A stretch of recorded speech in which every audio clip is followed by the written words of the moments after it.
ناظرین السلام علیکم، امید ہے سب خیریت سے ہوں گے۔ آج ہمارا ٹاپک ہے جرکان کی بیماری۔ جرکان کے بارے میں آج ہم ڈسکس کرنے لگے ہیں۔ عام طور پر جرکان بچوں کو متاثر کرتا ہے، لیکن بڑے بھی اس کا شکار ہو سکتے ہیں۔ یہ ایک ایسا مرض ہے جس میں جلد اور آنکھوں کا سفید حصہ پیلا پڑ جاتا ہے، اس لیے اسے پیلیا بھی کہتے ہیں۔ یہ بیماری خون، جگر یا پتے کے مسائل کی علامت بھی ہو سکتی ہے۔ جرکان کا سامنا اس وقت کرنا پڑتا ہے جب خون میں بلیروبن کی مقدار بڑھ جاتی ہے۔ ایک زرد سے نارنجی رنگ کا مادہ ہوتا ہے جو خون کے سرخ خلیوں میں موجود ہوتا ہے۔ جب یہ خلیے ختم ہو جاتے ہیں تو جگر انہیں خون سے فلٹر کر لیتا ہے، لیکن اگر جگر ٹھیک طرح سے کام نہ کرے تو بلیروبن کی مقدار بڑھنا شروع ہو جاتی ہے، جس کی وجہ سے جلد پیلی معلوم ہوتی ہے۔ جرکان جلد اور آنکھوں کی سفیدی کا زرد رنگ ہے۔ نوزائیدہ بچوں میں جرکان کافی عام ہے اور بچے کی پیدائش کے 2 ہفتوں کے اندر اندر ہو جاتا ہے۔ بڑے بچوں اور بچوں میں جرکان کو عام نہیں سمجھا جاتا اور یہ کسی بنیادی انفیکشن یا بیماری کی نشاندہی بھی ہو سکتی ہے۔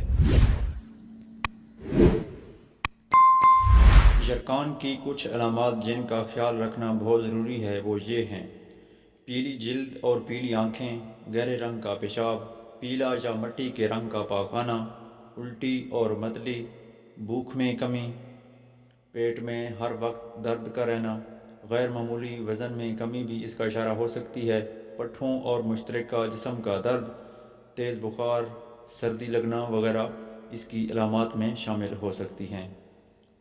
اب چلتے ہیں اس کی وجوہات کی جانب۔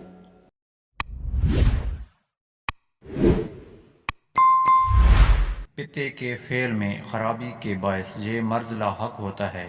بعض بیماریاں بھی اس کا محرک ہو سکتی ہیں، مثلاً ملیریا بخار، راؤنڈ ورم، لمبے کیڑے کے علاج سے لاپرواہی یا کسی ایسی دوا کے غلط استعمال سے پتا کمزور ہو جاتا ہے جس کی وجہ سے بیماری کے وائرس جسم کی کمزور قوت مدافعت پر حاوی ہو جاتے ہیں، تو ہیپاٹائٹس کی علامات نمایاں ہونا شروع ہو جاتی ہیں، جس میں کمزوری، تھکن کا احساس ہونا، آنکھوں اور جسم کا پیلا ہونا نمایاں ہے۔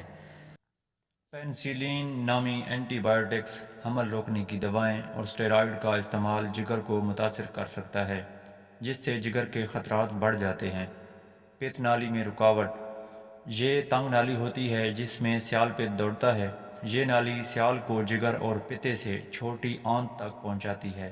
کبھی کبھی یہ نالی کینسر، جگر کے امراض یا پتے کی پتھری کی وجہ سے بند ہو جاتی ہے، جس کی وجہ سے جرکان لاحق ہو سکتا ہے۔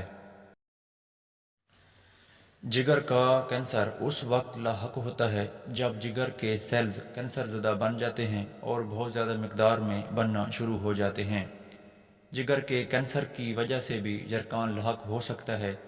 جرکان کی وجوہات کے ساتھ ساتھ اس کی علامات بھی مختلف ہوتی ہیں۔ جرکان کا گھریلو آسان علاج: کدو کو ٹکڑوں میں کاٹ کر شوربے دار پکائیں۔ کوشش کریں کہ اس شوربے میں چکنائی نہ ہو۔ کھیرے کے استعمال سے معدے اور جگر کی گرمی بھی ختم ہو جاتی ہے، اس لیے جرکان کے دوران اس کا استعمال نہایت مفید ہوتا ہے۔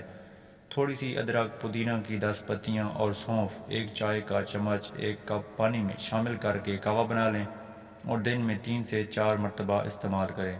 مولی کے رس میں چینی مکس کر کے بھی استعمال کیا جا سکتا ہے۔ اس کے علاوہ مولی کے پتوں کا رس بھی جرکان کے لیے مفید رہتا ہے۔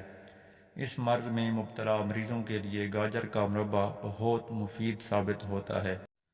اس مرض کے دوران گنے کا رس بھی نہایت مفید ہوتا ہے۔ گنے کے رس سے نہ صرف جرکان کی علامات میں کمی آتی ہے بلکہ جرکان کی وجہ سے لاحق ہونے والی کمزوری اور تھکاوٹ بھی دور ہوتی ہے۔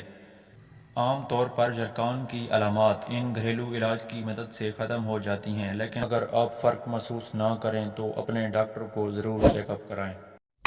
اللہ پاک آپ سب کا حامی ناصر ہو۔ جزاک اللہ۔ اللہ حافظ۔